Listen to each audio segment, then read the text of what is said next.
Hello friends, good morning. CPC 1908 का part 3 यानी भाग 3 हम देखने वाले हैं और भाग 3 में बताई गई है आनुषांगिक कार्यवाहियाँ, इंसिडेंटल प्रोसीडिंग्स, और इसी में चर्चा की गई है कमीशन निकालने की, न्यायालय के कमीशन निकालने की शक्तियों की। और आपको ये भी देखना है कि ये जो डिस्कस किया गया है वो सेक्शन 75 में डिस्कस किया गया है और इसका प्रोसीजर आपको मिलेगा ऑर्डर 26। तो जब भी आप सेक्शन 5 पढ़ें सीपीसी का, साथ ही में आप ऑर्डर 26 को भी पढ़ें और लिखें। और एक बात कि ये जो कमीशन है ये आपको प्री में भी पढ़ना है और आपको मेंस में भी पढ़ना है, तो इसके लिए आप लॉन्ग आंसर प्रिपेयर करें जिससे आपकी प्री की तैयारी अपने आप ही हो जाए, और ये बहुत इम्पॉर्टेंट है। अब कमीशन न्यायालय निकालता क्यों है और कमीशन होता क्या है, पहले मैं आपको वो समझाती हूँ। वो मैंने यहाँ पे लिखा नहीं है लेकिन मैं आपको समझा रही हूँ कुछ समय लेकर के। तो कभी कभी क्या होता है कि वाद के जो पक्षकार होते हैं, दोनों पक्षकार, वादी और प्रतिवादी, या फिर जो वाद के साक्षी होते हैं, वो न्यायालय के क्षेत्राधिकार से दूर होते हैं। या तो वो उसी सेम जुरिस्डिक्शन में रहते नहीं हैं, या बीमारी की वजह से भी वो क्षेत्राधिकार से बाहर हो सकते हैं। और इसी बाहर होने की वजह से न्यायालय के सामने वो उपस्थित भी नहीं हो पाते, क्योंकि अगर वो सेम जुरिस्डिक्शन में नहीं है तो कोर्ट की डेट पर वो प्रेजेंट नहीं हो सकते जब भी, या फिर न्यायालय उनको बुलाए और जब उनकी आवश्यकता हो तब भी वो नहीं आ सकते। अब वजह ये भी हो सकती है कि उनका व्यापार या उनका काम या उनकी नौकरी या फिर उनका जॉब, या फिर वो उधर नहीं है जहाँ पर न्यायालय का क्षेत्राधिकार है, या फिर वो बीमारी की वजह से इलाज करवाने के चक्कर में कहीं बाहर गए हुए होते हैं, तो उस समय वो न्यायालय में मौजूद नहीं हो सकते। तो ऐसे पक्षकार और ऐसे साक्षी, इन्हीं लोगों के लिए न्यायालय क्या करता है, कमीशन जारी करता है।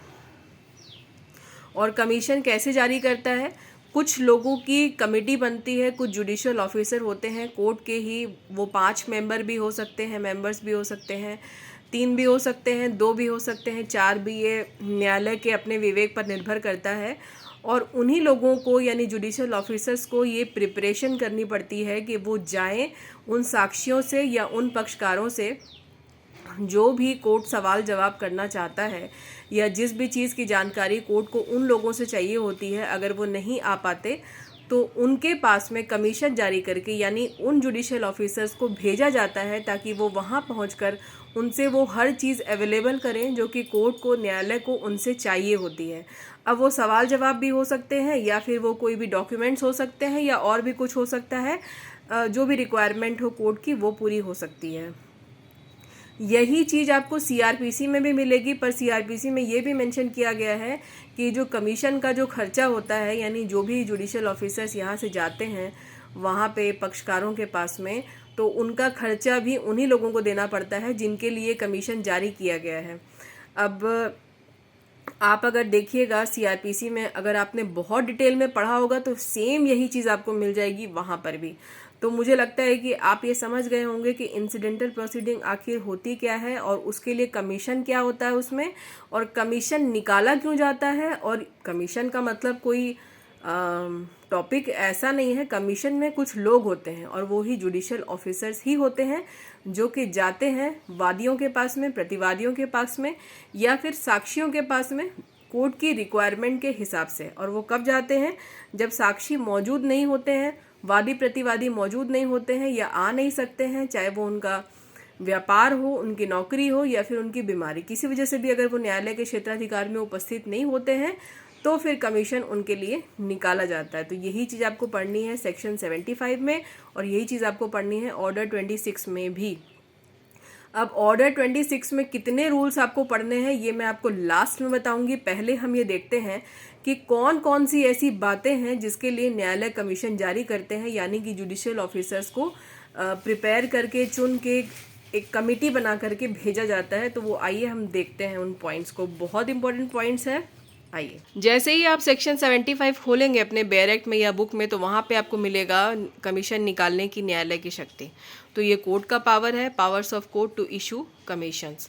सबसे पहले व्यक्ति की परीक्षा करने के लिए, एग्जामिन ऑफ एनी पर्सन, इसके लिए भी कमीशन निकाला जाता है।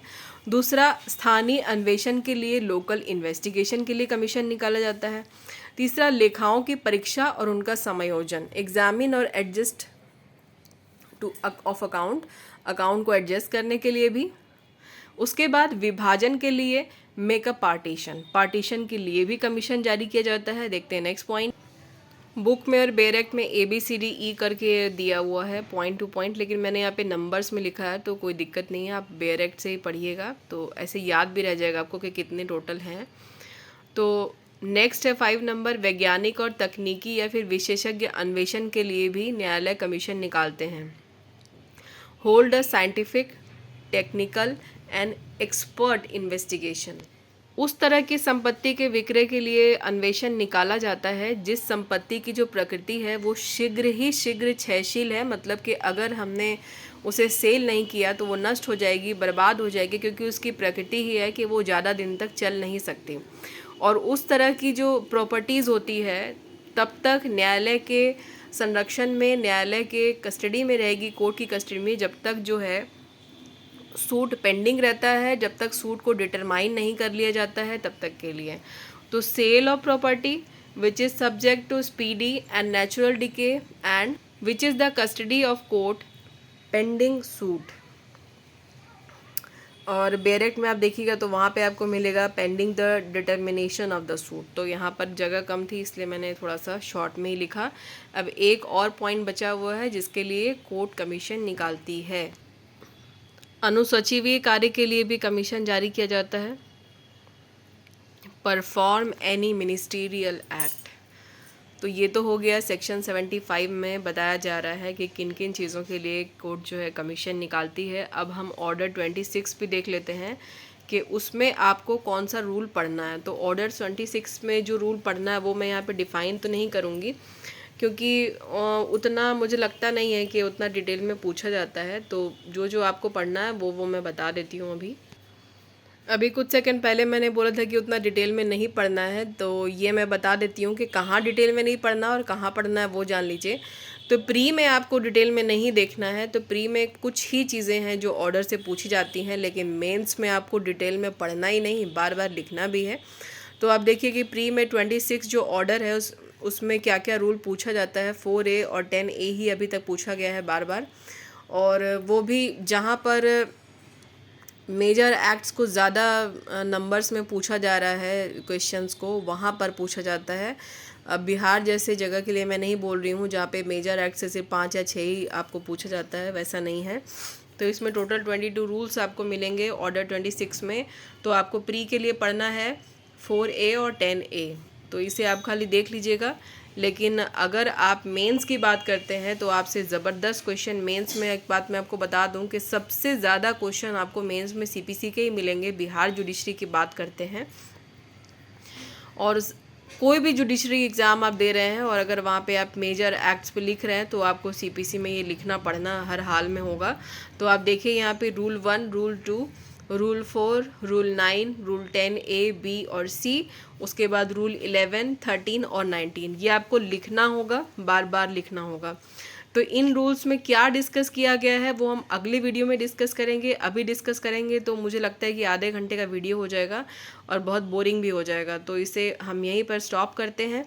उम्मीद करती हूँ कि आज का ये लेक्चर आपको पसंद आया होगा, समझ में आएगा। तो लाइक, सब्सक्राइब, शेयर करने की कोशिश करें, और कोई भी समस्या हो तो कमेंट सेक्शन में लिखें। खुद भी खुश रहें और दूसरों को भी रहने दें। Bye bye.